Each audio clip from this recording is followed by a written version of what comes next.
యొక్క మహోన్నతమైన ఘనమైన నామమునకు ఉదయకాల సమయమందు కృతజ్ఞతాస్తుతులు తెలియజేస్తున్నాము.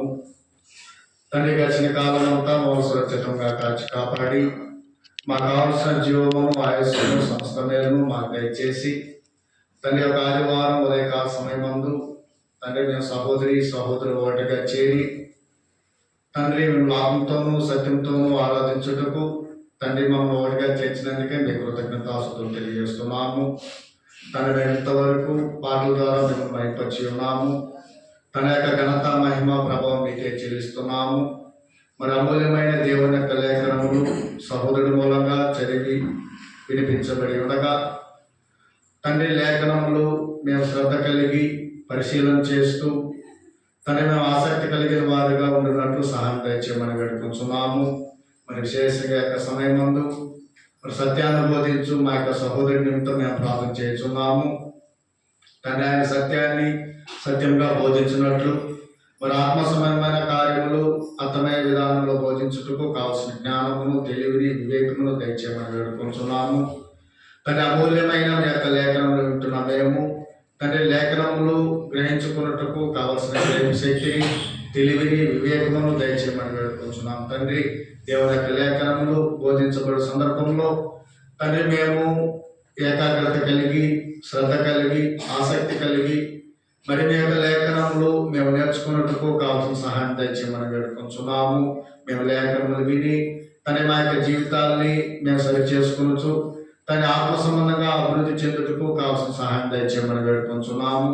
తన ఆరాధనకు కూడా వచ్చిన ప్రతి ఒక్క సహోదరులను మరి పిల్లలను పెద్దలను పేరు పరివర్తన ఆశీర్వదించి దీవించమని వేడుకుంటున్నాము. తండ్రి తన ఇంకా రావాల్సిన వారిని ఇంత మేము ప్రార్థన చేస్తున్నాము.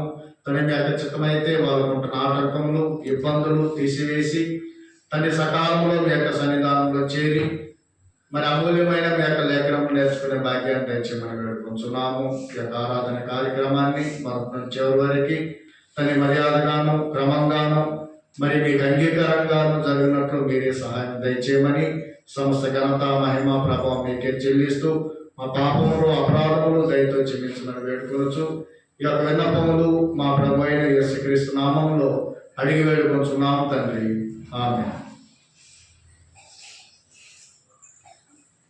ప్రార్థించిన సమయంలో ప్రభు యేసుక్రీస్తు ఈ సమయంలో మనమందరం కూడా ఆత్మీయ ఎదుగులాను మనకి వారిని ప్రకటించాల్సిన మధుసూదన్ రావు గారిని ప్రేమతో కోరుచున్నాం.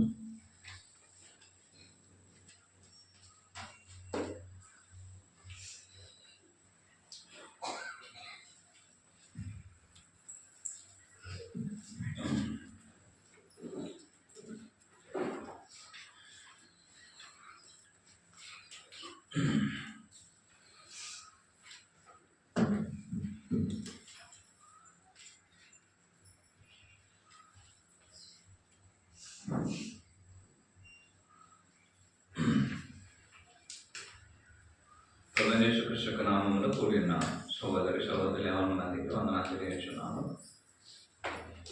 దేవుడు అనుగ్రహించిన సమయంలో మనం అందరం కలిసి ఆయన మాట్లాడుకుంటాం. మనలో ఉన్న లోపాలు సరి చేసుకొని మనం అందరము ప్రభువులు ఎదగడానికి ప్రయాసపడతాం. ఈరోజు మనము చదువుకోవటానికి పాఠం ఏమంటే మిమ్మల్ని మీరు తగ్గించుకునేది. Humble yourself. యాకోబు 4వ అధ్యాయము 10వ వచనం, James the 4th chapter verse 10.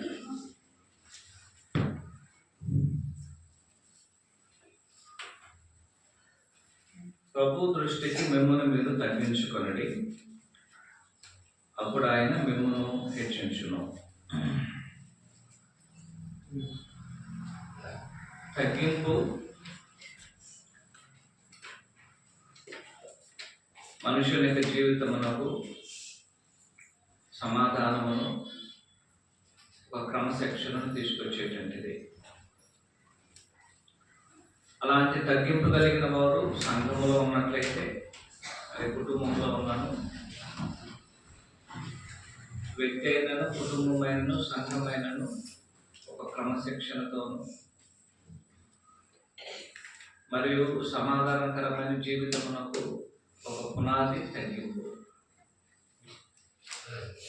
కానీ తగ్గింపు అనేది స్వాభావికంగా మనుషునికి వచ్చేది కాదు. విధేయత లేక తగ్గింపు అనేది మనుషునికి స్వాభావికంగా వచ్చేటువంటి ఒక గుణం కాదు. ఎలాంటి తగ్గింపు అనేది ఏ సంఘంలో ఉన్నటువంటి వారికి ఉంటుందో ఆ సంఘంలో ఐక్యమత్యము, సమాధానము, అభివృద్ధికి నాందిగా ఉంటున్నది. ఎక్కడైతే గర్వం ఉంటుందో ఆ సమాధానాన్ని విచ్ఛిన్నం చేస్తుంది. అక్కడున్న ఒక క్రమశిక్షణను నిర్లక్ష్యం చేస్తుంది. అందువలన మనుషుడు తన ఆత్మకు ఆశీర్వాదము తీసుకురావడానికి ఎల్లప్పుడూ మనుషుడు తగ్గించుకోవలసిన అవసరం అనేది ఉంటున్నది. కానీ స్వార్థం అనేది అనేక సందర్భాలలో మనుషులను హెచ్చించుకోవడానికి, మనుషులు గర్వంగా ప్రవర్తించడానికి,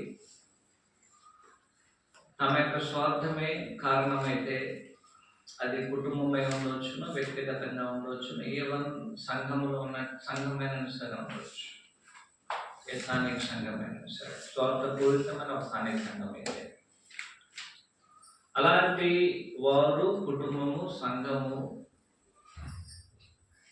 కొద్ది కాలంలో నశించుకోవడానికి అవకాశం అనేది ఉంటున్నది. మనుషుడు ఎప్పుడైతే నేను అనే గర్వమును విడుస్తాడో అప్పుడు మాత్రమే విడవబడిన ఆ స్థలములో దేవుడు తన కృపను నింపడానికి అవకాశం ఉంది. అలాంటి కృపను మనం దేవుని ఎదుట పొందవలేనంటే మనల్ని మనం తగ్గించుకోవాలి. యాకోబు 4వ అధ్యాయంలో 6వ వచనము కాదు కానీ ఆయన ఎక్కువ కృపనిచ్చును, అందుచేత దేవుడు అహంకారం ఎదురించును, దీనులకు కృపను అనుగ్రహించునని లేఖనం చెబుతున్నది. ఎవరికి ఆయన కృపనిస్తారు, ఎవరు ఆయనకు కృపను ఎవరు? 2 రకాల ప్రజలు ఉన్నారు ఇక్కడ. ఒకటి, ఇది ఏదో సంఘపు వెలుగులో ఉన్నటువంటి వారికి రాయబడిన పత్రిక కాదు, సంఘంలో ఉన్నటువంటి వారికి ఇవ్వబడిన పత్రిక. సంఘంలో ఉన్నటువంటి వారు కొంతమంది దేవుని యొక్క కృపను పొందుతున్నారు, మరికొంతమంది దేవుని యొక్క కృపకు దూరం అవుతున్నారు. దేవుడు కృపను అనుగ్రహించడానికి, దూరం చేయడానికి తాను తీసుకున్నటువంటి ఏదో తన స్వకీయమైన నిర్ణయం కాదు. మనుషుని యొక్క స్వభావం అనేది, మనుషుని యొక్క గుణం అనేది దేవుని యొక్క కృపను పొందడానికి, దేవుని కృపను దేవుడు ధృవీకరించడానికి ఆధారమై ఉన్నది. ఇక్కడ ఆయన 6వ వచనంలో తెలియజేస్తూ దీనులకు ఆయన ఎక్కువ కృపనిచ్చును. దాని అర్థం ఏమిటి? ఒక దీనుడు దేవుని ఎద్దకు వచ్చి కృపను కోరుకున్నట్లయితే సొలొమోను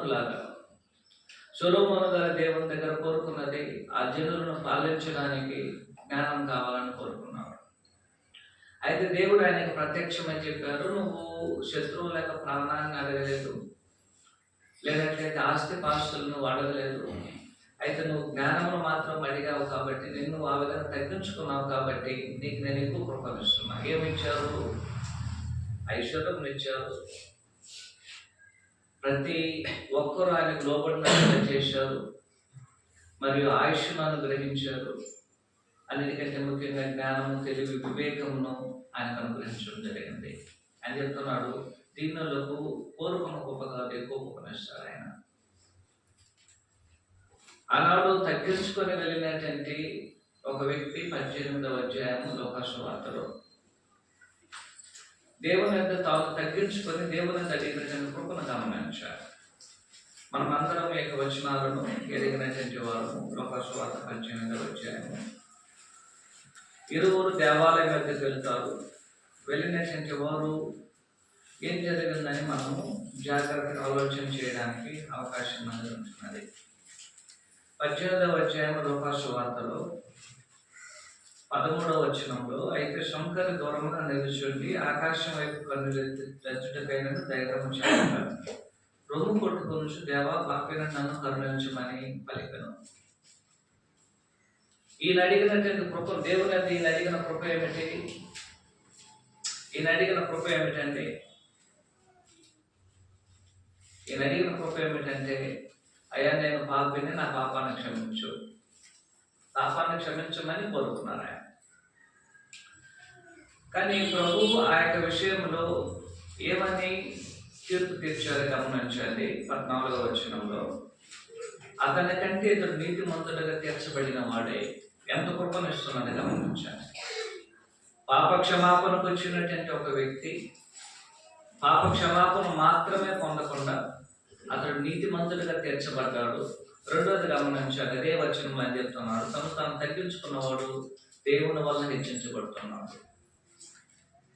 ఎలాగో హెచ్చించబడ్డాడు అని చెప్తున్నాడు. 14వ వచనంలో, తాను హెచ్చించుకున్నవాడు తగ్గించబడు, తాను తగ్గించుకున్నవాడు హెచ్చించబడును. ఎలాగో ఈ కార్యక్రమం అనేది జరిగింది అని చెప్పాడు కాదు, కానీ ఆయన దీనులకు కృపను ఎక్కువగా అనుగ్రహిస్తాడు. కోరుకున్న దానికన్నా ఎక్కువ అనుగ్రహిస్తాడు. కోరుకున్న దానికన్నా ఎక్కువ కృపను దేవుడు మనుషులకు అనుగ్రహించడానికి ఆయన సిద్ధంగా ఉన్నాడు. ఆయన ఎంత కృపను అనుగ్రహించనో ఆయన యొక్క కృపలు కొద్దిగా కూడా తరిగిపోదు. ఆయన ఎంత మనకి ఇచ్చినానో ఆ యొక్క ఇవ్వడంలో ఎందుకు ఇవ్వాలని ఆయన చెయ్యనని వెనకకి వెళ్ళదు. ఎందుకంటే ఆయన కృపా సంపూర్ణుడు, కరుణా సంపూర్ణుడుగా ఉన్నాడు. అలాంటి కరుణలు సంపూర్ణమైనటువంటి వాడు కాబట్టి ఆయన ఎంత కృపను మనుషులకు ఇచ్చినా సరే ఆ కృప అనేది ఏం చేయబడదు, తగ్గదు. ఆయన ఇవ్వడానికి ఎన్నడూ కూడా మనుషులకు ఆయన వెనక్కి తీసుకోవడం. కాబట్టి దేవుడు కృపను ఇవ్వడనడం అనేది పొరపాటు. దేవుడు కృపను ఇస్తాడు. ఎవరికి ఇస్తాడు? తగ్గించుకున్న వాళ్ళకి ఇస్తాడు. అలాగూ తగ్గించుకున్నటువంటి వారికి అడిగిన కృప మాత్రం కాదు, వారు కోరుకున్న దానికన్నా కూడా ఎక్కువ అనుగ్రహిస్తారు. అయితే ఎవరికైనా అనుగ్రహించారు, అదే వచనం చెప్తుంది. దేవుని కృపను పొందలేనటువంటి మనుషులు ఎవరు? యాకోబు 4వ అధ్యాయము 6వ వచనం తెలియజేస్తుంది. గమనించండి. దేవుడు అహంకారులను ఎదురించును, దీనత్వమునకు లేక తగ్గింపునకు లేక విధేయతకు వ్యతిరేకమైనటువంటిది గర్వము, అహంకారము, హెచ్చించడము. ఇవి 3 మనుషులలో ఏకమైతే ఆ మనుషుడు దేవునికి కృపకు దూరమైన వాడై దేవుడిచ్చే సమాధానమును పొందలేకుండా, జీవితంలో క్రమశిక్షణ లేకుండా అతడు విచ్చలవిడిగా తన జీవితాన్ని జీవించి నాశనం అవడానికి అతడు ముందుకెళ్తాడు. కాబట్టి దేవుడు ఇక్కడ మనకి ఇచ్చేటువంటి ఒక ఆలోచన ఏమిటంటే, యాకోబు 4:10, దేవుని దృష్టికి మిమ్మల్ని మీరు తగ్గించుకునేది. కాబట్టి తగ్గింపు అనేది మనల్ని మనం తగ్గించుకునవలేము. అలాంటి వారికి దేవుడు కృపనిస్తాడు. ఇప్పుడు వరకు మంచిదే. కానీ ఇక తగ్గింపు అనేది ఎవరికి దృష్టిలో ఉండాలని చెప్తున్నాడు ఆయన. ఎవరికి దృష్టిలో తగ్గించుకోవాలి? లోకసువార్త 18వ అధ్యాయం 14వ వచనములైనను, యాకోబు 4వ అధ్యాయము 6వ వచనం 10వ వచనములోనైనను తాను తగ్గించుకునేటువంటి వాడు ఎవరికి దృష్టిలో తగ్గించుకోలేదు? మనుషుల యొక్క దృష్టిలో కాదు, దేవుని యొక్క దృష్టిలో తాను తగ్గించుకోవాలి. నా తగ్గింపును దేవుడు చూడాలి. దాని అర్థం ఏమిటి? నన్ను నేను తగ్గించుకోవడానికి బాహ్యంగా మనం అనేక ప్రయత్నాలు చేయవచ్చు. అయ్యా నేను చాలా తగ్గింపు కలిగి ఉన్నానని మనల్ని మనం చూపించుకోవడానికి అనేక రకాలుగా మనం భూ సంబంధంగా మనల్ని మార్చుకోవచ్చు. ఒక బట్టలు వచ్చి మనము చాలా తక్కువైన బట్టలు ధరించుకోవచ్చు, అందరికంటే దూరంగా కూర్చోవచ్చు, అందరూ ఆయన్ని చాలా తగ్గింపు కలిగిన వాడని భావించినట్లుగా మనం నటించవచ్చు, మనుషుల్ని ఏమార్చవచ్చు. కానీ అక్కడ ఆయన చెప్తున్నాడు, దేవుడు ఏం చేస్తాడంట? దేవుని యొక్క దృష్టిలో మనం తగ్గించుకోవాలి. ఈ తగ్గింపులంతా ఆయన ఎలా చూస్తాడు? మన తగ్గింపుని మన హృదయంలో చూస్తున్నాం. తగ్గింపు అనేది హృదయంలో కలగాలి. ఆ హృదయంలో కలిగినటువంటి తగ్గింపు మనుషుని జీవితంలో తగ్గించుకోవడానికి అతను నడిపించేది ఉంటున్నది. కాబట్టి క్రైస్తవుడు అనేటువంటి వాడు తగ్గింపు కలిగినటువంటి వాడు. అలాంటి తగ్గింపు కలిగిన జీవితము క్రీస్తు వారితో సహవాసమును కలిగి ఉండడానికి మనల్ని నడిపిస్తుంది. అలాంటి తగ్గింపు కలిగిన వారితోనే దేవుడు సహవాసం చేస్తాడని, వారికి ఎక్కువ కృపనిస్తాడని యాకోబు పత్రిక మనకు తెలియజేస్తుంది. అలాగైనట్లయితే మనము హెచ్చించుకోవడానికి మనకు ఏదైనా కారణం ఉండాలి. మనం హెచ్చించుకోవడానికి నాకు కారణం ఉండాలి. నన్ను నేను తగ్గించుకోవడానికి నాకు కారణం ఉండాలి. నన్ను నేను హెచ్చించుకోవడానికి మనకు అనేకమైన కారణాలు ఉండవచ్చు. మనల్ని మనం తగ్గించుకోవడానికి అనేకమైన కారణాలు ఉండవచ్చు. మనుషుడు అనేక సందర్భాల్లో తను తాను తగ్గించుకోవడానికి కారణాలు కనుగొనకుండా తను తాను హెచ్చించుకోవడానికి అనేకమైన కారణములను అతడు తన దగ్గరకు తీసుకొచ్చి తను హెచ్చించుకుంటాడు. ఆ విధంగా హెచ్చించుకోవడం మనుషుల దృష్టిలో కొన్ని సందర్భాలలో గౌరవం కలిగించవచ్చును, మరికొన్ని సందర్భాల్లో మంచి పేరు నివ్వచ్చును, మరికొన్ని సందర్భాల్లో ఇతరులు అతన్ని చూసి భయపడవచ్చును. అయితే దేవుడు ఏం చేయడు, మనం ఎన్ని రకాలుగా మాట్లాడినా, ఎన్ని రకాలుగా మనము మన యొక్క అహంకారమును కనపరచాలనుకున్నా సరే, దేవుడు అలాంటి వారిని చూసి ఎన్నడూ కూడా ఏం చేయడు, ఆయన ఆలోచన చేయడు. అలాంటి వారిని ఆయన ఎదురిస్తాడు. ఆయన అహంకారులను ఎదురించును. దాని అర్థం ఏమిటంటే, దేవుడు మనల్ని ఎదురిస్తున్నట్లయితే మన జీవితంలో కాదు, ఎప్పుడు కూడా దేవుడిని మనము జయించలేము. ఆయన ఎదిరించి మనం పోరాడలేము. మనుషుడు ధూళి లాంటి వాడు. అదే 4వ అధ్యాయంలో చెప్తాడు ఆయన. ఇదే యాకోబు 4వ అధ్యాయంలో 14వ వచనం ఆయన తెలియజేస్తూ ఈ విధంగా తెలియజేస్తాడు. రేపేమి సంభవించినా మీకు తెలియదు, మీ జీవం ఏర్పడింది, మీరు కొంతసేపు కనబడి అంత మాయమైపు ఆవిరి వంటి. అలాంటి ఆవిరి వంటి ఒక మనుషుడు హెచ్చించుకొనడానికి ఏదైనా సరే ఒక వాల్యుబుల్ రీజన్ ఉందండి. కొంతమంది చదువును బట్టి హెచ్చించుకొనవచ్చును, కొంతమంది తమ జ్ఞానాన్ని బట్టి హెచ్చించుకొనవచ్చును, కొంతమంది తన ఆస్తి పాస్తులను బట్టి హెచ్చించుకొనవచ్చును, మరి కొంతమంది తన ఆరోగ్యమును బట్టి హెచ్చించుకొనవచ్చును, ఇంకొంతమంది తన కుటుంబం బట్టి హెచ్చించుకొనవచ్చును, మరి కొంతమంది తనకున్నటువంటి గొప్పతనమును గురించి, తనకున్నటువంటి అధికారమును గురించి మనుషులు ఏం చేయవచ్చును, హెచ్చించుకోవచ్చు. అవన్నీ ఎంతగా మనం హెచ్చించుకున్నాను సరే, ఇవన్నీ మన హెచ్చింపునకు కారకములైనను అవన్నీ మనం అలాగే హెచ్చించినట్లయితే క్రైస్తవ జీవితం చెప్తుంది, అలాగే హెచ్చించుకునేటువంటి వారికి క్రైస్తవ జీవితం అనేది ఉపయోగం లేనటువంటిది. క్రైస్తవ జీవితాన్ని మనం అవలంబించడానికి గల కారణము తగ్గించుకోవడానికే కానీ మనల్ని హెచ్చించుకోవడానికి కారణం కాదు. హెచ్చించుకునేటువంటి ఒక స్వభావం నేను కలిగి ఉండాలనుకున్నట్లయితే క్రైస్తవత్వం అనేది సరైన మార్గం కాదు. తగ్గించుకోవడానికి క్రీస్తు వారికి మార్గం అనేది మనం నడిపిస్తుంది. యేసుక్రీస్తు వారిని గురించి ఆయన మాట్లాడుతూ, యేసుక్రీస్తు వారు ఏమై ఉన్నారు అని చెప్తున్నారు. ఆయన దేవునితో సమానంగా ఉన్నారు, కానీ తను తాను నిర్తునిగా చేసుకుని ఏం చేశాడు, ఆయన శిలువ మరణం పొందినంతగా తను తాను తగ్గించుకోలేను. శిలువ మరణం పొందినంతగా తను తాను ఏం చేశాడు, ఆయన తగ్గించుకున్నాడు. కారణము ఈ తగ్గింపు అనేది ఆయన మార్గము, ఆయన తగ్గింపు అనేది ఆయన ఉపదేశము, తగ్గింపు అనేది క్రైస్తవ జీవితము. దీన్ని మనం ఆలోచన చేయకపోతే ఆ మార్గంలో మనం ప్రయాణం చేయలేము. తగ్గింపు లేకపోతే క్రీస్తు వారి జీవితాన్ని మనం జీవించలేము. తగ్గింపు లేనట్లయితే యేసుక్రీస్తు వారి యొక్క ఉపదేశమునకు మనం లోబడలేము. కాబట్టి తగ్గింపు అనేది మనుషునికి క్రైస్తవ జీవితము నేర్పించేటువంటి ఒక పాఠము, ఒక మార్గం. అది క్రీస్తులోనికి మనం వచ్చినట్లయితే మనకు తగ్గింపు అవసరం. తగ్గింపు లేకుండా నేను క్రైస్తవుడు కావాలి అనుకున్నట్లయితే మనము క్రైస్తవులమే కాదు. కాబట్టి తగ్గింపు అనేది ఒకటి ఏం చేస్తుంది, మనం చూసినటువంటి విధానంలో ఒకటి తగ్గింపు అనేది మనుషునికి సమాధానమును, దేవుని యొక్క ఆశీర్వాదమును పొందడానికి కారకముగా ఉంటుంది. 2, తగ్గింపు అనేది ఏం చేస్తుందంటే దేవుణ్ణి మనము మహింపరచడానికి, ఘనపరచడానికి ఉపయోగపడుతుంది. తగ్గింపు అనేది ఎందుకు ఉపయోగపడుతుందండి? దేవుణ్ణి మనం మహింపరచాలన్నా, ఘనపరచవలైనన్నా మనకు తగ్గింపు లేకుండా మనము దేవుణ్ణి మహింపరచలేము, దేవుణ్ణి మనము ఘనపరచలేము. అనేక సందర్భాలలో ఆయన దృష్టికి మనల్ని మనం తగ్గించుకుంటే తప్ప మనం ఆయన మహింపరచలేము. దేవుని మహింపరచడానికి మనుషులు ఏం చేయలేడు, తను దాన్ని హెచ్చించుకొని దేవుని మహింపరచలేడు. ఎందుకు? అహంకారులు దేవుని మహింపరచలేరు, హెచ్చించుకున్న వారు దేవుని మహింపరచలేరు. ఎందుకు తగ్గింపు కలిగినటువంటి వారు మహింపరచగలరు? దానికి ఉన్నటువంటి ఒక ప్రాథమికమైనటువంటి కారణం ఏమిటంటే తను తాను హెచ్చించుకునేటువంటి వారు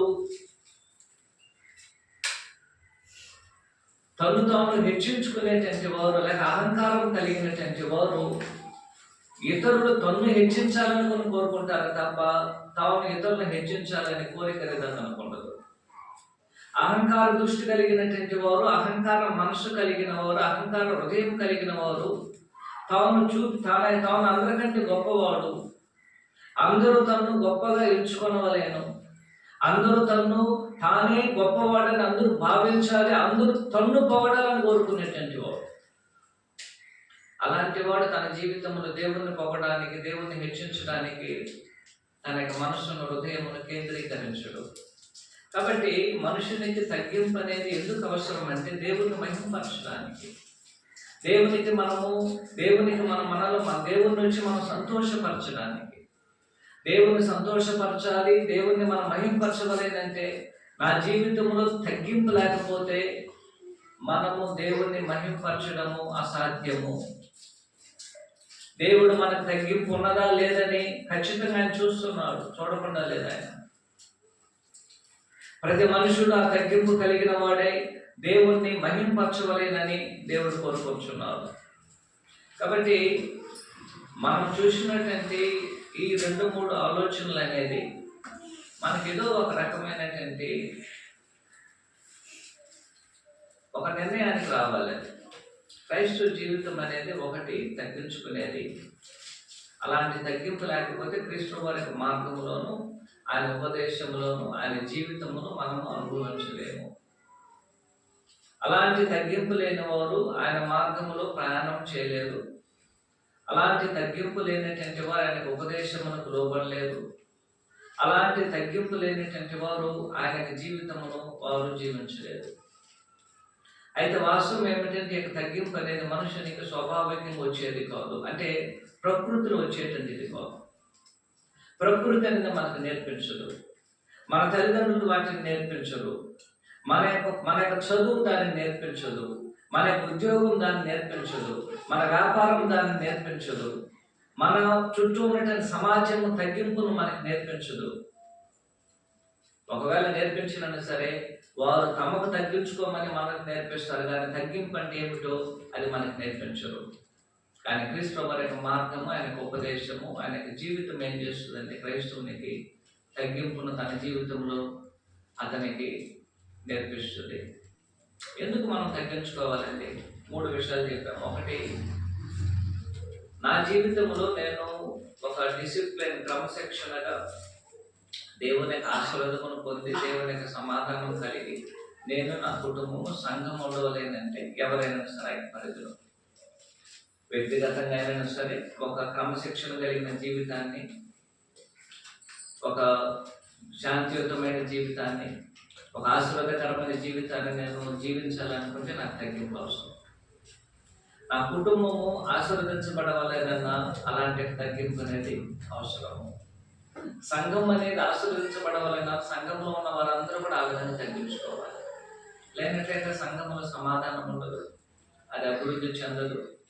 మరియు ఆ సంఘం అనేది ఏం చేయలేదు, ఆ సంఘం అనేది ఎన్నడూ కూడా ఒక క్రమశిక్షణలో నడుచుకోవడానికి అవకాశం అనేది లేదు. రెండవది ఏమిటంటే దేవుణ్ణి మనము మహిమపరచడానికి, దేవుని సంతోషపరచడానికి తగ్గింపు అనేది అవసరం. ఆ తగ్గింపు లేకపోతే దేవుణ్ణి మనం ఏం చేయలేము, హెచ్చించలేము. మనల్ని మనం తగ్గించుకుంటే తప్ప దేవుణ్ణి మనం హెచ్చించలేము.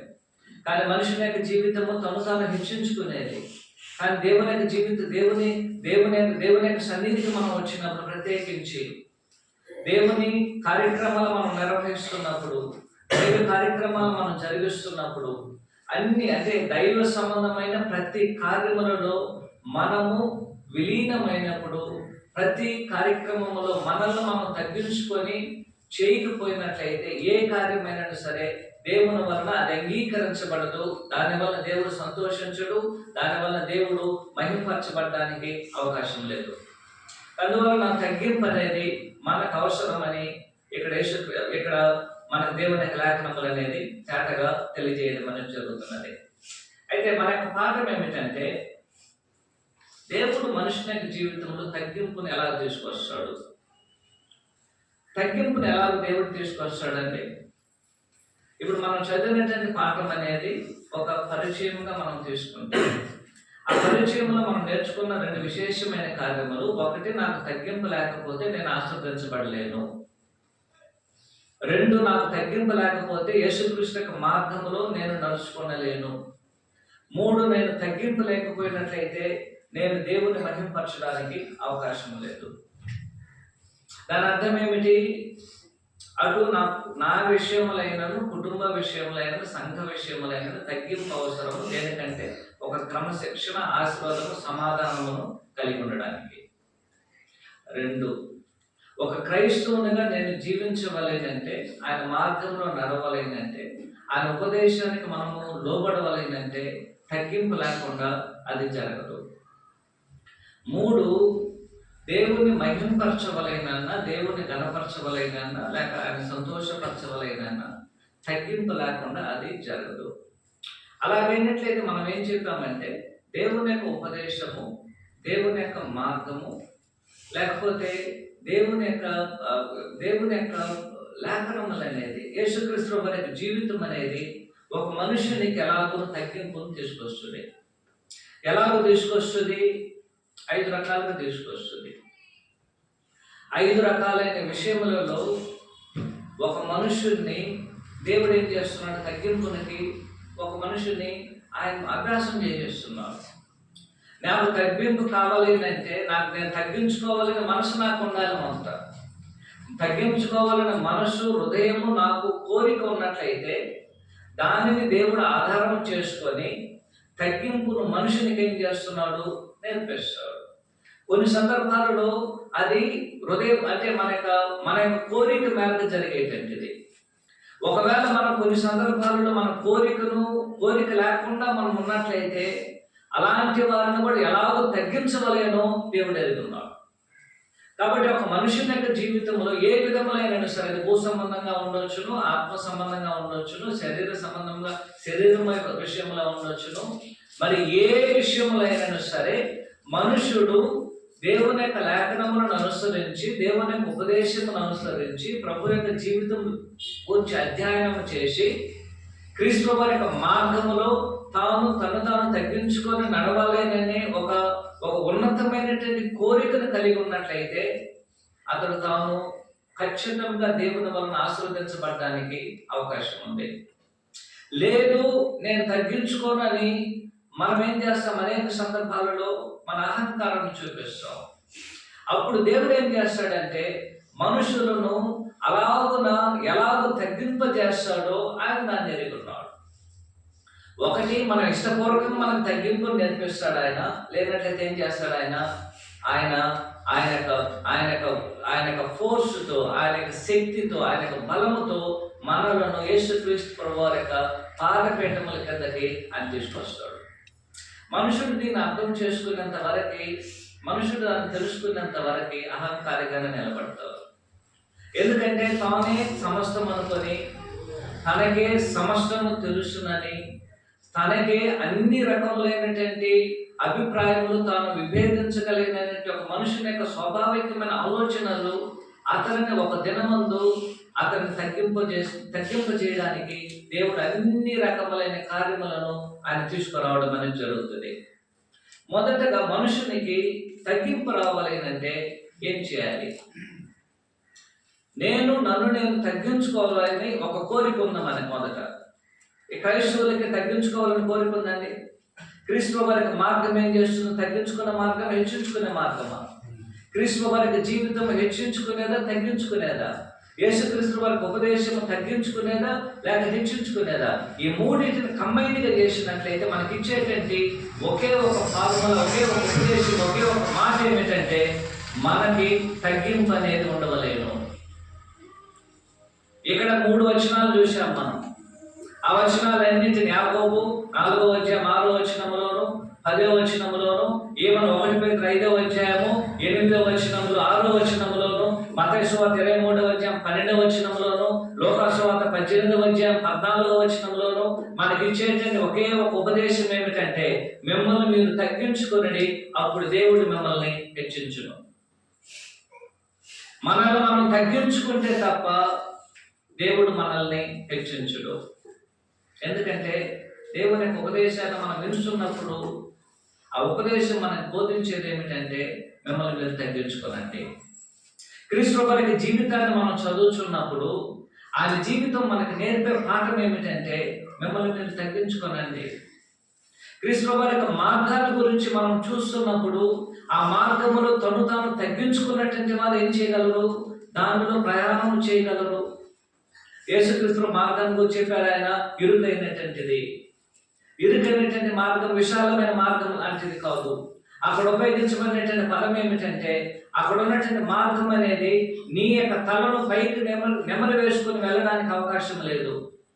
అదేం చేయవలనది? ఇలాంటి మార్గం. ఎవరు వెళ్ళినా సరే తలను దించుకొని ఏం చేయాలి? మీరు వెళ్ళాలి. అంటే తగ్గింపును ఇచ్చేటువంటి ఒక మార్గం అది. అలాంటి ఒక మార్గం అనేది మనుషునికి నిత్య జీవాన్ని తీసుకొస్తుంది. యేసుక్రీస్తు వారి యొక్క మార్గము, ఆయన ఉపదేశం, ఆయన జీవితం మనకిచ్చే ఒక ఫలితం ఏమిటంటే, ఎవరైతే క్రీస్తు వారి యొక్క మార్గంలో ప్రయాణిస్తారో, ఎవరైతే యేసుక్రీస్తు వారి యొక్క జీవితాన్ని గురించి తెలుసుకుంటారో, ఎవరైతే యేసుక్రీస్తు వారి ఉపదేశమును నిజముగా లోబడతారో, అలాంటి తగ్గింపు కలిగినటువంటి వారికి చివరిగా దేవుడిచ్చేటువంటి ఒక ఫలితము నిత్య జీవము. ఆ నిత్య జీవమును పొందవలేనని క్రైస్తులయ్యాం మనము. నిత్య జీవమును పొందవలేనని మనం ఏం చేయబడి ఉన్నాము? క్రైస్తులయ్యాము. ఎందుకు మనం క్రైస్తులయ్యాము? ఏదో ఒక భూమి మీద జీవించి అలాగే మట్టి అయిపోవాలేనన్నా కాదు. అది ఉద్దేశం అంటే అది క్రైస్తవత్వమే కాదు. అది క్రైస్తవత్వం ఏం తెలియజేస్తుందంటే, ఒక వ్యక్తి యొక్క భూమి మీద యేసుక్రీస్తు వారి వలె తాను తగ్గించుకొని ఆయన యొక్క మార్గములో ఆయన వలె జీవిస్తే అలాంటి వారికి దేవుడు నిత్య జీవమును అనుగ్రహించును. ఆ నిత్య జీవమును పొందడమే క్రైస్తవునికి ఉన్నటువంటి మహాభాగ్యం అని దేవుడు మనకు అనుగ్రహించినటువంటి కృపది. అలాంటి నిత్య జీవమును పొందడానికి నేనేం చేయలేను? తగ్గించుకోవాలి. తగ్గించుకోవాలని కోరిక ఉండాలి. ఎంతమందికి తగ్గించుకోవాలని కోరిక ఉందండి? నిజంగా హృదయపూర్వకంగా చెప్పండి. ఈ భూమి మీద నేను క్రైస్తవుడిగా జీవించినంత కాలము, ఈ భూమి మీద జీవించినంత కాలం నన్ను తగ్గించుకోవాలని కోరిక ఉందా? కోరిక ఉందండి. ఎవరికి లేదా? అందరికి ఉంది. అందరూ తగ్గించుకోవాలని కోరిక అనేది మన అందరికి ఉన్నది. అయితే తగ్గింపు అనేది మనకు రావాలేదంటే మొదటగా మనం చేయవలసింది ఏమిటో ఒకసారి 2 దినవృత్తాంతాలు 32వ అధ్యాయము 26వ వచనం ఈ విధంగా తెలియజేస్తుంది, గమనించండి. నాకు తగ్గింపు రావాలేదంటే మొదటగా ఒక క్రైస్తవుడు ఏం చేయాలి? 2 దినవృత్తాంతాలు 32వ అధ్యాయము 26వ వచనం.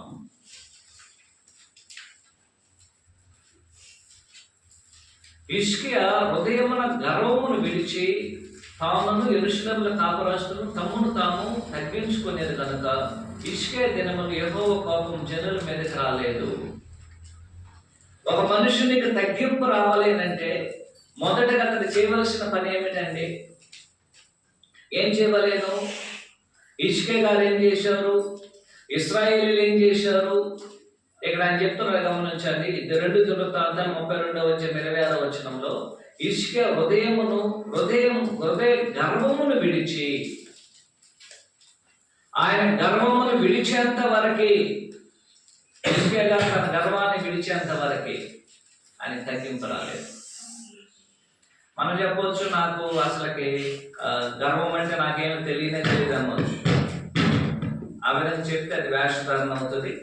ఆ విధంగా చెప్పడము అబద్ధంగా ఉంటుంది. అలాగ మనం చెప్పినట్లయితే మనం నిజమైన క్రైస్తవులుగా ఉండాలని మనం ఆ విధంగా చెప్పవచ్చును. కానీ వాస్తవానికి ఏదో ఒక రకంగా ప్రతి మనుషునికి గర్వం అనేది హృదయంలో ఉంది. ప్రతి మనుషునికి ఏదో ఒక రకమైన గర్వం ఉంది. ఒక చిన్న గర్వమైన సరే, ఏదో ఒక విషయంలో గర్వించడము, ఏదో ఒక పని విషయంలో గర్వించడము, ఏదో ఒక వ్యవస్థ విషయం, ఏదో ఒక సంఘటన, ఏదో ఒక రకమైన గర్వం అనేది ప్రతి మనుషులలో ఉన్నది. మనం ఇంతకు ముందుగా చెప్పినట్లుగా కొంతమంది గర్వించడానికి తమకి అనేకమైన కారణాలు ఉండవచ్చు. మనకి ఎన్ని కారణాలు ఉన్నాయి? అనేకమైన ఉన్నాయి. ఒకటి మనం ముందుగా చెప్పాం, మన చదువు మనల్ని గర్వాన్ని తీసుకురావచ్చు. నేను ఎంత గొప్ప చదువుకున్నాను గర్వం.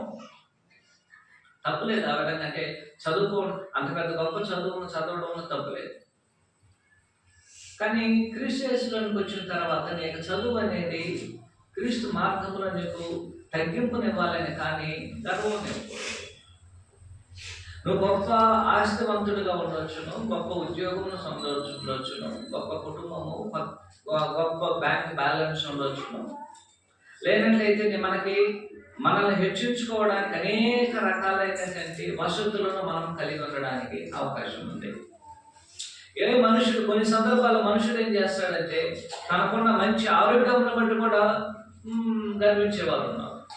దేవుడు నాకు మంచి ఆరోగ్యాన్ని చేశాడు, నాకేమి బాగున్నాను అనుకునేటువంటి మనుషులు కూడా ఉన్నారు. దాని విషయం కూడా గర్వించేవారు ఉన్నారు. అలాగూ మనుషులు ఏదో ఒక రకముగా చిన్నవాటి విషయములైనను పెద్దవాటి విషయములనైనను అది సమయము సందర్భం అనుసరించి మనుషులు ఏదో ఒక రకంగా హెచ్చించుకోవడానికి అవకాశం ఉంది. అయితే ఇక్కడ మనం చదివినటువంటి విషయం ఏమిటంటే, ఒక క్రైస్తవునికి తగ్గింపు రావాలేనంటే, నాకు తగ్గింపు రాలేదంటే ఇప్పటి వరకు దానికి ఉన్న ఏకైక కారణం అనేది నేను తగ్గింపు కలగకుండా ఉండడానికి ఏదో నన్ను ఒకటి బంధిస్తున్నది, లేక ఆటంకపరుస్తున్నది. నాకు తగ్గింపు రాకపోవడానికి గల కారణం ఏమిటో ఇక్కడ తేటగా దేవుని లేఖనము తెలియజేసింది. అలాంటి ఇష్కే గారు మనం అనుకున్నట్లుగా సర్వసాధారణమైనటువంటి ఒక మనుషుడు మాత్రం కాదు, ఆయన రాజు. ఆయన ఇశ్రాయేలు యొక్క రాజు, యోధా రాజు. రాజు అయినటువంటి ఒక ఆయన అలాంటి ఒక రాజు ఆయన వచ్చి ఒక తప్పిదం కూడా చేయలేదు. ఆయన కూడా ఏ విధంగా నడుచుకున్నాడు? ఆయన దావీదు ఎలాగైతే దేవుని హృదయానుసారుడు నడుచుకున్నారు, అలాగున ఆల్మోస్ట్ ఆయన వలె జీవించడానికి ఇష్కే గారు కూడా ఏం చేశారు? ఇప్పుడు అలాగనే జీవించడానికి ప్రారంభించారు. ఆయనకు అనేక రకాలుగా దేవుడు తన కృపను అనుగ్రహించాడు ఆయన తగ్గించుకున్నప్పుడు. కానీ ఆయన ఒకప్పుడు హెచ్చించుకున్నప్పుడు ఆ గర్వం అని దాన్ని విడిచేంత వరకు దేవుని యొక్క సహాయం అనేది ఇష్కే గారికి అందనేలేదు. ఒక మనుషుడు దేవుని యొక్క కృపను పొందవలేదంటే అతని హృదయంలో ఉన్న గర్వమును విడిచేంత వరకు మనుషుడు దేవుని యొక్క కృపను పొందడానికి అవకాశం లేదు. మరో రూపంలో ఒక మనుషుడు తన హృదయ గర్వమును విడిచిపెట్టేంత వరకు తగ్గింపు అనేది ఆ మనుషునికి రాదు. మనం తగ్గించుకోవడానికి మనకి ఏదైనా కారణాలు ఉన్నాయండి? ఎన్ని కారణాలు ఉన్నాయి మనకి? మనం తగ్గించుకోవడానికి మనకు అనేకమైన కారణాలు ఉన్నాయి, కానీ మనం హెచ్చించుకోవడానికి ఒక కారణం కూడా లేదు. మనం హెచ్చించుకోవడానికి ఏదైనా ఒక కారణం ఉందా? 1 కొరింథీ పత్రిక 1వ అధ్యాయము. వాస్తవానికి ఇది ఒకవేళ మన గురించి రాయబడిందేమో ఒకసారి మీరు ఆలోచించే. 2000 సంవత్సరాల క్రితం మన గురించి ఏం రాసించి ఉండొచ్చు. ఒకసారి గమనించండి. 26వ వచనంలో 1 కొరింథీ 1:26, సహోదరులారా మిమ్మల్ని పిలిచిన పిలుపును చూడండి, మీ లోకరీతి జ్ఞానులైనను గనులైనను గొప్ప వంశపు వారైన అనేకులు పిలువబడలేదు, కానీ ఏ శరీరం దేవుని యొక్క అతిశయించకుండానట్లు జ్ఞానులను సిగ్గుపరచుటకు గమనించాను. లోకమందు వెర్రి వారిని దేవుడు ఏర్పరచుకొని ఉన్నాడు. రెండోది అని చెప్తాడు, బలవంతులైన వారిని సిగ్గుపరచుకు లోకములు బలహీనులైన వారిని దేవుడు ఏర్పరచుకొని ఉన్నాడు. ఎన్నికైన వారిని వ్యర్థం చేయుటకు గమనించాను. ఇక్కడ లోకములు నీచులైన వారిని, తృణీకరించబడిన వారిని, ఎన్నిక లేని వారిని దేవుడు ఏర్పరచుకొని ఉన్నాడు. మన యొక్క పరిస్థితి 26వ వచనంలో లోకములు మనం ఎలాంటి వారు అంటే నీచమైన వారు, ఎవరు మనం పట్టించుకోరు. రెండోది అని చెప్తున్నాం, మనం తృణీకరించబడి ఉన్నాం. మనల్ని గురించి వారు వింటేనే మనల్ని వారు తృణీకరిస్తారు. ఆయన చెప్తున్నాడు, మనం ఎన్నికే లేనటువంటి వారు. మనం బతికిన ఎవరు పట్టించు ఎన్నిక చేయరు మనల్ని, మనం చనిపోయినా సరే ఎవరు మనం ఎన్నిక చేయరు, ఎవరు పట్టించుకునే వారు లేదు. అని చెప్తున్నాడు, మనం తృణీకరించబడిన వారు, నీచులైనటువంటి వారు. మనం లోకము దృష్టిలో మనం అలాగ ముద్ర వేయబడి ఉన్నాం. ఏ విధంగా ముద్ర వేయబడి ఉన్నామో మనం నీచులుగా ముద్ర వేయబడి ఉన్నాం. ఆయన చెప్తున్నాడు, మీరు తృణీకరించబడిన వారుగా ముద్ర వేయబడి ఉన్నారు, మీరు ఎన్నిక లేని వారుగా ముద్రబడి వేయబడి ఉన్నారు. ఎలాంటి మనము హెచ్చించుకోవడానికి కారణం ఉందండి. ఒక కారణం కూడా లేదు. నిజంగా మన యొక్క జీవితాన్ని మనం ఆలోచన చేస్తే మనం హెచ్చించుకోవడానికి ఒక బలమైన కారణం అనేది ఏది లేదు. మనం తగ్గించుకోవడానికి విలువైన కారణాలు అనేది మనకున్నది. కాబట్టి క్రైస్తవుడు అనేటువంటి వాడు క్రీస్తు వారి యొక్క మార్గంలో నడవలేననుకుంటే తగ్గింపు లేకుండా నడవడం అనేది అసాధ్యము. అనేక సందర్భాల్లో మనుషుడు ఏదో ఒక రకంగా తాను హెచ్చించుకోవడానికి ప్రయత్నం చేస్తూనే ఉంటాడు. సమయం సందర్భం తనకు దొరికిన కొలది అతను హెచ్చించుకుంటూనే ఉంటాడు. ఆ హెచ్చించుకునేటువంటి విధానం అనేది క్రీస్తు వారి యొక్క మార్గంలో లేదు. కాబట్టి ఎందుకంటే యేసుక్రీస్తు వారు తాను తగ్గించుకునే భూమి మీద మనకు మాదిరిని చూపించారు. అదే ఆయన యొక్క మాదిరి, అదే ఆయన జీవితం, అదే ఆయన యొక్క బోధ, అదే ఆయన మనకు అనుగ్రహించినటువంటి గొప్ప ఉపదేశం. అలాంటి ఉపదేశం మనం వినుచున్నప్పుడు మనల్ని మనం తగ్గించుకోవలేము. అయితే మొదటగా మనల్ని మనం తగ్గించుకోవడానికి మొదటగా మనం ఏం చేయవలేనండి? ఏం చేయాలి? మన హృదయంలో ఉన్న గర్వాన్ని మనము తీసేయాలి. కొద్ది కష్టమే అయినా సరే మనం చేయవచ్చు. 2, ఎలాగో దేవుని విషయంలో మనం తగ్గించుకోవాలి గమనించండి. యెషయా 57వ అధ్యాయము 1 వచనం.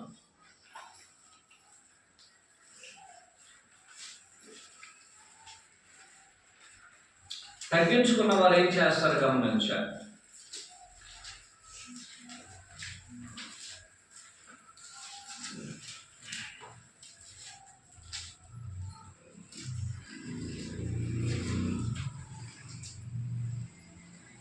లేనట్లయితే 2 దినవృత్తాంతాలు 34:27.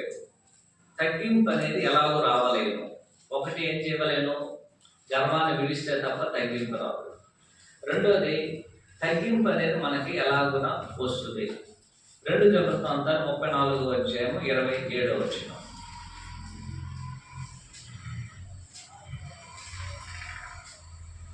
34వ అధ్యాయంలో రాజైన యోషియా గురించి మాట్లాడబడేటువంటి వచనములు. The 2 Chronicles 34:27.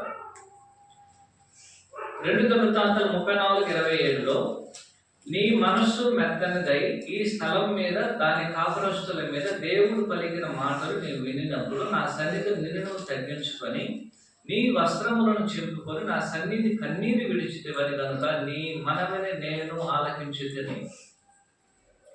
34వ అధ్యాయము 1 నుంచి మీరు చదవండి. యెషయా గారు 8వ సంవత్సరంలో రాజై సుమారు ఆయనకి ఇప్పుడు 26 సంవత్సరాలు అయిపోయింది. ఆ కాలంలో దేవాలయాలను శుభ్రపరుస్తున్నారు. దేవాలయమును అనేకులు శుభ్రపరుస్తున్నప్పుడు ఒక శాస్త్రి గారికి ఒక గ్రంథం దొరికింది. ఆ గ్రంథం తీసుకొచ్చి యోషియా రాజైనటువంటి యోషియా చేతికి అందించబడింది. దాంట్లో ఏముందో చదవమని చెప్పారు ఆయన. ఆ మాటను ఆయన విన్నప్పుడు తనకి ఏమొచ్చిందని చెప్తున్నాడు గమనించండి. 34వ అధ్యాయం 27వ వచనంలో దేవుడు పలికిన మాటలను వినినప్పుడు నా సన్నిధి నిన్ను నీవు తగ్గించుకొని. దేవుడు తన యొక్క మాటలను మనకు అనుగ్రహించడానికి గల కారణం ఏమిటంటే మనకు తగ్గింపును తీసుకురావడానికి. దేవుని యొక్క మాటలు మనం వినుచున్నప్పుడు, దేవుని యొక్క మాటలు మనం చదువుచున్నప్పుడు, దేవుని మాటలను మనం బోధిస్తున్నప్పుడు ప్రతి మనుషునికి తగ్గింపును తీసుకురావలేను. ఈ తగ్గింపును మన జీవితంలో తీసుకురాకపోయినట్లయితే మనకి దేవుని యొక్క మాటలకు మించి మరి మార్గం అనేది దేవుడు మనకి అనుగ్రహించలేదు. కాబట్టి ఒక మనుషుడు తగ్గించుకోవడానికి చేయవలసిన 2 పనులు ఏమిటంటే, ఒకటి తన హృదయముల గర్వాన్ని విడిచిపెట్టాలి. 2 దేవుని యొక్క మాటలను వినుచున్నప్పుడు, దేవుని యొక్క మాటలను చదువుచున్నప్పుడు మనుషుడు తగ్గింపును కలిగి ఉండడానికి దేవుడు మనకిచ్చినటువంటి ఒక సాధనం అది. దేవుని యొక్క మాటలు ఎప్పుడు మనం వినన్నా సరే, దేవుని యొక్క మాటలు ఎప్పుడు మనం చదువుచున్నా సరే, అది మనకు తగ్గింపును తీసుకురావాలి. మన హెచ్చింపును తీసుకొచ్చినట్లయితే నిజంగా దేవుని యొక్క మాటలను వినడం లేదు. దేవుని యొక్క మాటల విషయంలో నీకు ఏ విధమైన విశ్వాసము లేదు, నమ్మకము లేదు. యేసుక్రీస్తు వారి యొక్క మాటలను గురించి మనం వినుచున్నప్పుడు, చదువుచున్నప్పుడు, లేక ఏమన్నా బోధిస్తున్నప్పుడు ప్రతి ఒక్కరికి, వినేవారికి, బోధించే వారికి, మరి చదివేటువంటి వారికి దేవుని యొక్క మాటలు మనుషునికి తగ్గింపును తీసుకురావలేను. అందుకే దేవుడి యొక్క గ్రంథాన్ని మన చేతికి ఇచ్చున్నాం. దేవుడు తన గ్రంథాన్ని మన చేతికి ఇవ్వడానికి ఒక కారణం ఏమిటంటే, మనుషుల యొక్క జీవితంలో దేవుని యొక్క మాటలు అనేది అతనికి తగ్గింపును తీసుకురావడానికి. అలాంటి యొక్క తగ్గింపు అనేది దేవుని యొక్క మాటలు తీసుకురాకపోతే ఒక మనుషుని యొక్క జీవితం అనేది ఎలా ఉంటుందో ఒకసారి మనం అందరము గుర్తించాల్సినటువంటి అవసరం అనేది ఉంటున్నది. తగ్గింపు అనేది ఎలాగ తీసుకొస్తుందండి? ఇంకొక రకంగా మనం తగ్గింపు ఎలాగ తీసుకొస్తుంది గమనించండి. ద్వితోపదేశకాండం 8వ అధ్యాయము 2-3 వచనాలు.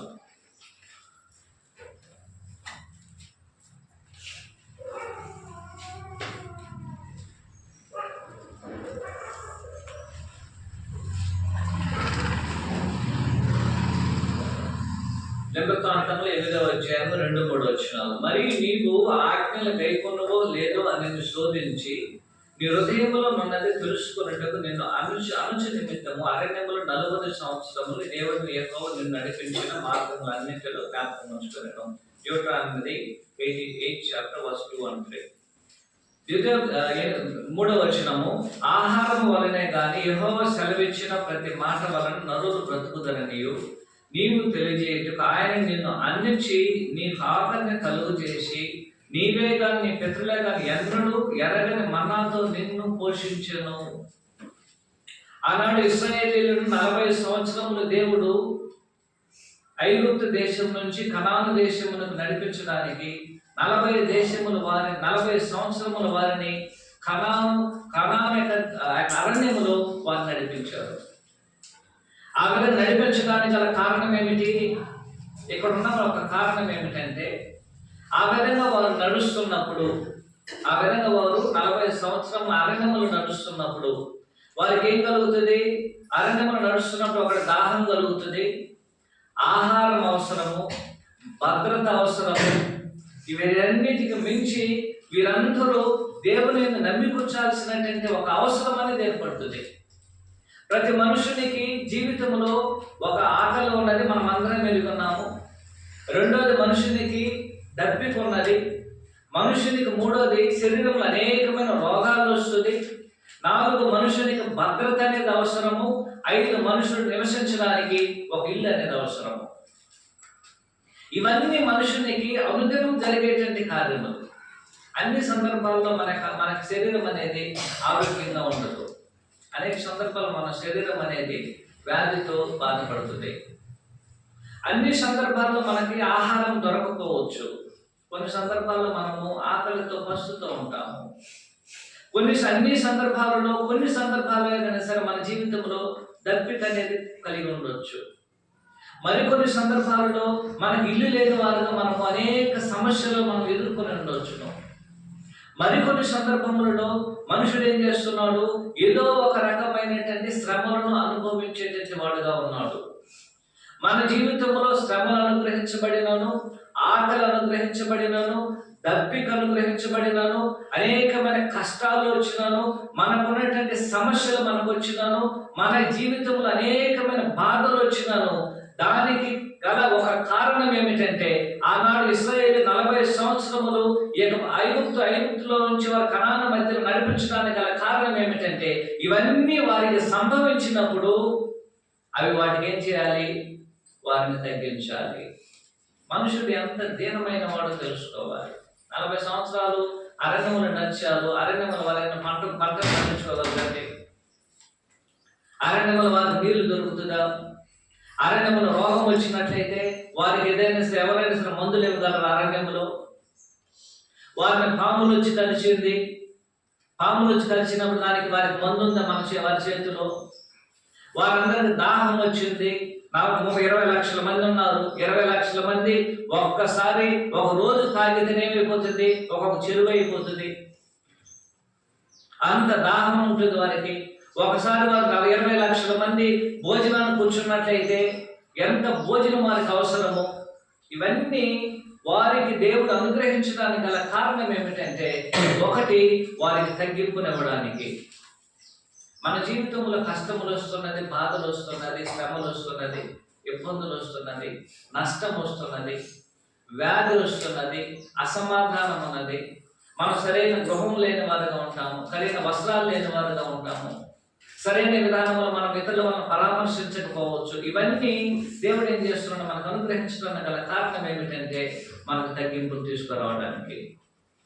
ఆనాడు ఇశ్రాయేలీయులకి ఐగుప్తు దేశం నుంచి కనాను దేశానికి వెళ్ళడానికి 40 సంవత్సరాలు వారి అరణ్యం అనేది వారికి అనుగ్రహించబడింది. ఈనాడు మనము పరలోకానికి వెళ్ళడానికి అరణ్యంలాగా పోల్చబడింది భూమి. ఈ భూమి మీద మనం జీవించేటువంటి కాలము మనకి తగ్గింపును దేవుడు తీసుకురావడానికి ఇన్ని సంవత్సరములుగా దేవుడు మనల్ని ఏం చేస్తున్నాడు, ఈ భూమి మీద నడిపిస్తూనే ఉన్నాడు. మన వ్యాధి వచ్చిన వెంటనే దేవుడు మనం చంపేయడం లేదు, ఆకలి వచ్చిన వెంటనే దేవుడు మనం చంపేయడం లేదు, దెబ్బకి వచ్చిన వెంటనే దేవుడు చంపేయడం లేదు, శ్రమలు వస్తే దేవుడు శ్రమలు, బాధలు, కష్టాలు, నష్టములు ఇవన్నీ వచ్చిన వెంటనే దేవుడు మనం చంపేయడం లేదు.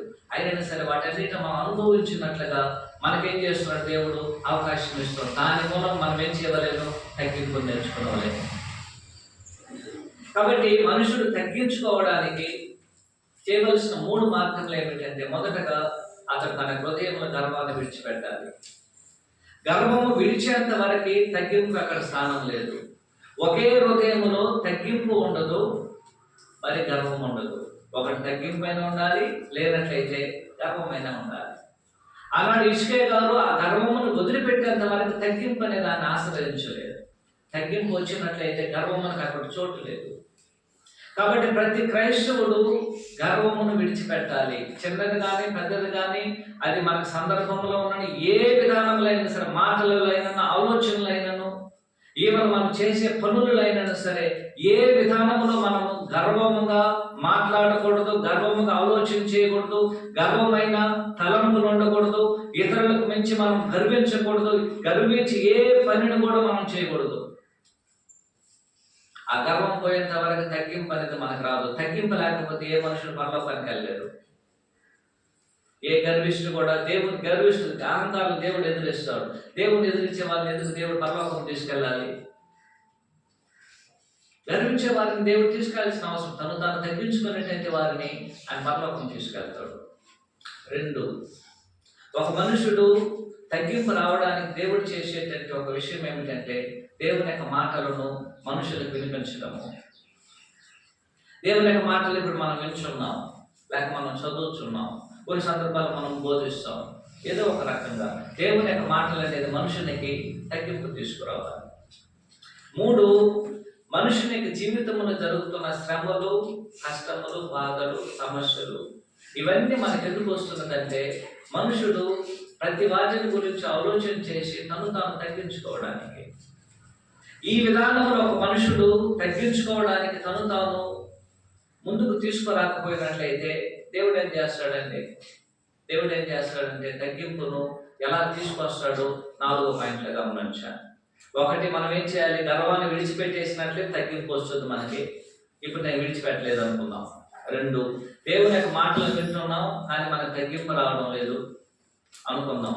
3, నా జీవితం అనేకమైన కష్టాలు, బాధలు, నష్టములు, శ్రమలు, వ్యాధి, అసమాధానము, అసంతోషము, ఎన్నడూ దుఃఖము, మనోవేదన, అనేకమైనటువంటి వారు నన్ను హింసిస్తున్నారు, బాధిస్తున్నారు. ఇవన్నీ నా జీవితంలో రావడానికి గల కారణం ఏమిటంటే, దేవుడు మనకి తగ్గింపునివ్వడానికి. మరి కొన్ని సందర్భాలు మన జీవితంలో దేవుడు కొంతమంది తీసేస్తాడు మనకి దూరంగా, వారిని మనం కోల్పోతాం. అలాంటి విషయము చేయడానికి గల కారణం ఏమిటంటే, మన జీవితంలో తగ్గింపును తీసుకురావడానికి. ఆ తగ్గించుకునేటువంటి మనసు హృదయాన్ని ఇంకా మనం కలగపోయినట్లయితే ఆ విధానంలో దేవుడు తీసుకురావడానికి ఏం చేస్తున్నాడు, ఆయన తగ్గింపును మనుషునికి అలాగ నేర్పిస్తున్నాడు. కొన్ని సందర్భాలు తగ్గింపు నేర్పించడం ఉన్న ఉద్యోగం పోవచ్చు, తగ్గింపు నేర్పించడానికి ఉన్నటువంటి ఆస్తి పోవచ్చు, తగ్గింపు నేర్పించడానికి ఉన్న ఆరోగ్యం పోవచ్చు, తగ్గింపు నేర్పించడానికి ఉన్నటువంటి సమస్తను కోల్పోవచ్చు. అప్పుడు మనం తగ్గించుకోవడానికి అవకాశం ఉంది. అందువల్ల దేవుడు వీటన్నిటిని మన జీవితంలో తీసుకొస్తాడు. అయితే 4వ తగ్గింపును దేవుడు ఎలా తీసుకొస్తున్నాడు గమనించండి. ఒకసారి 1 రాజులు 21వ అధ్యాయము 27 నుంచి 29 వచనాలను చదువుతాను, గమనించండి. 1 రాజులు 21వ అధ్యాయము 27, 28,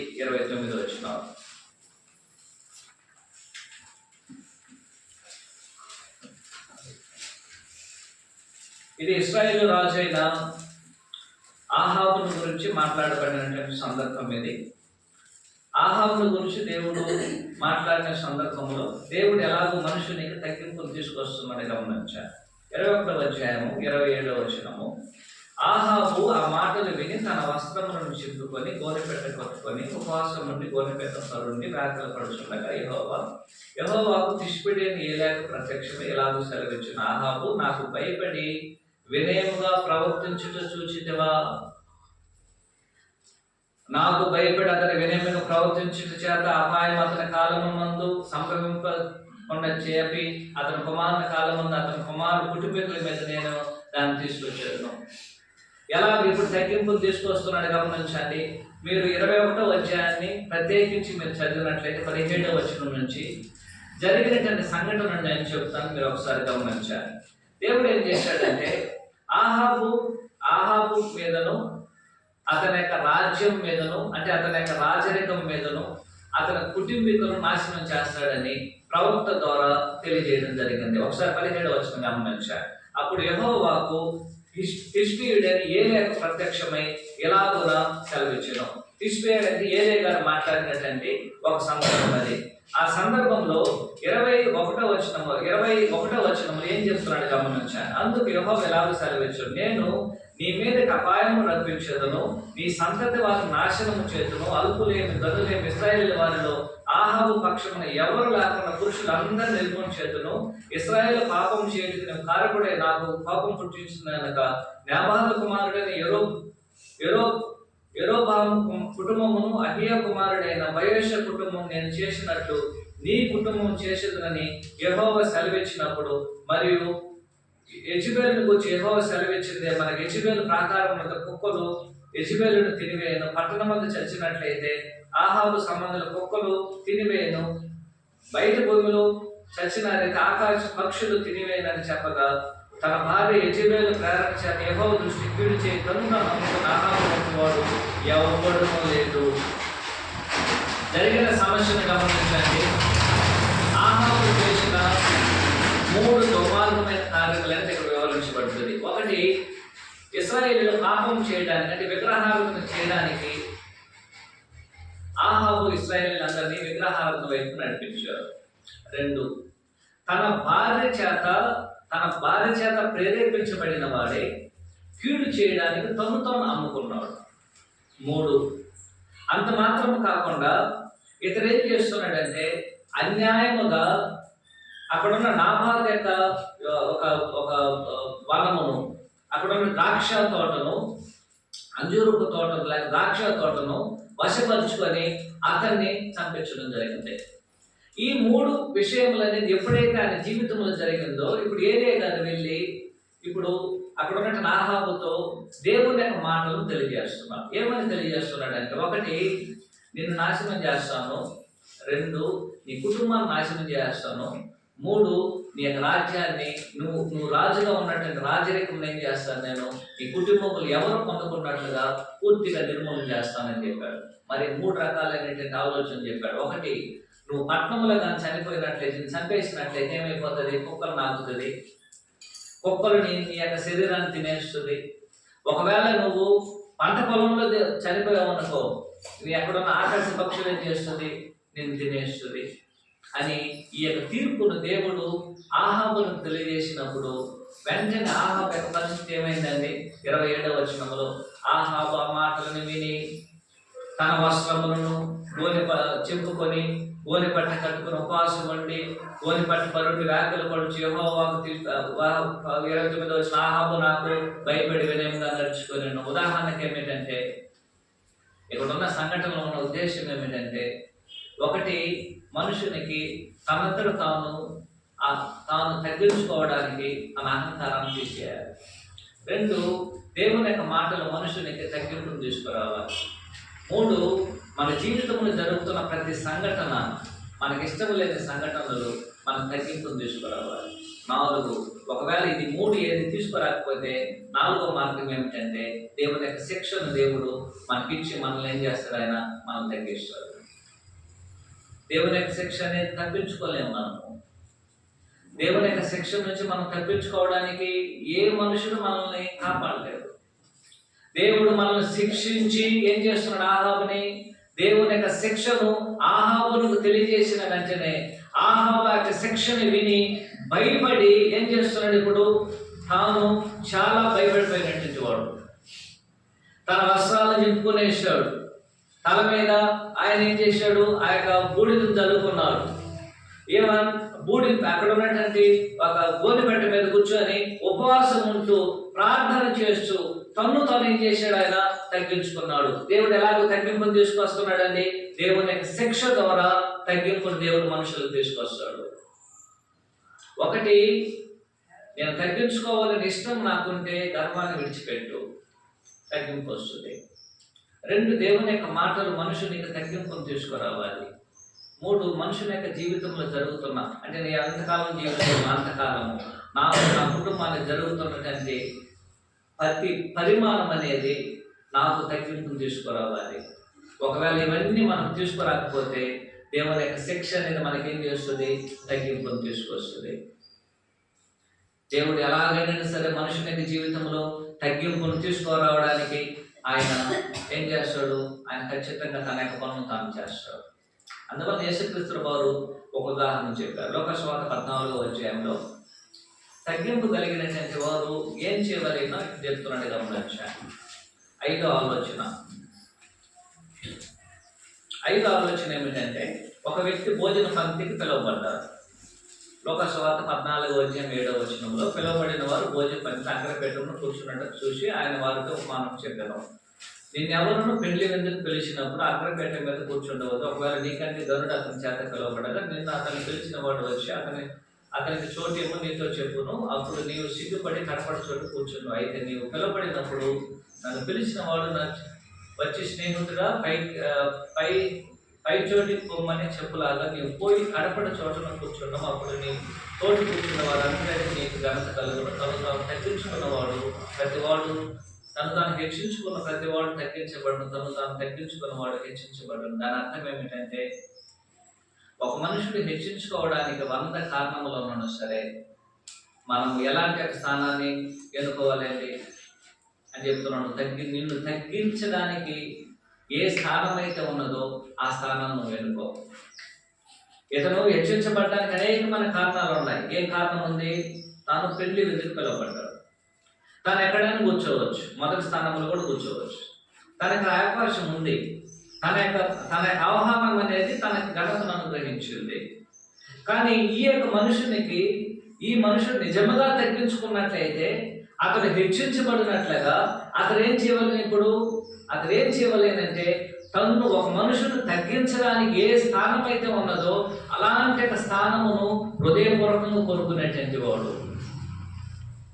అలాగే మనస్ఫూర్తిగా అలాంటి ఒక స్థానం అతను కోరుకున్నాడు. కాబట్టి దేవుడు అతను ఏం చేస్తున్నాడు? హెచ్చిస్తున్నాడు.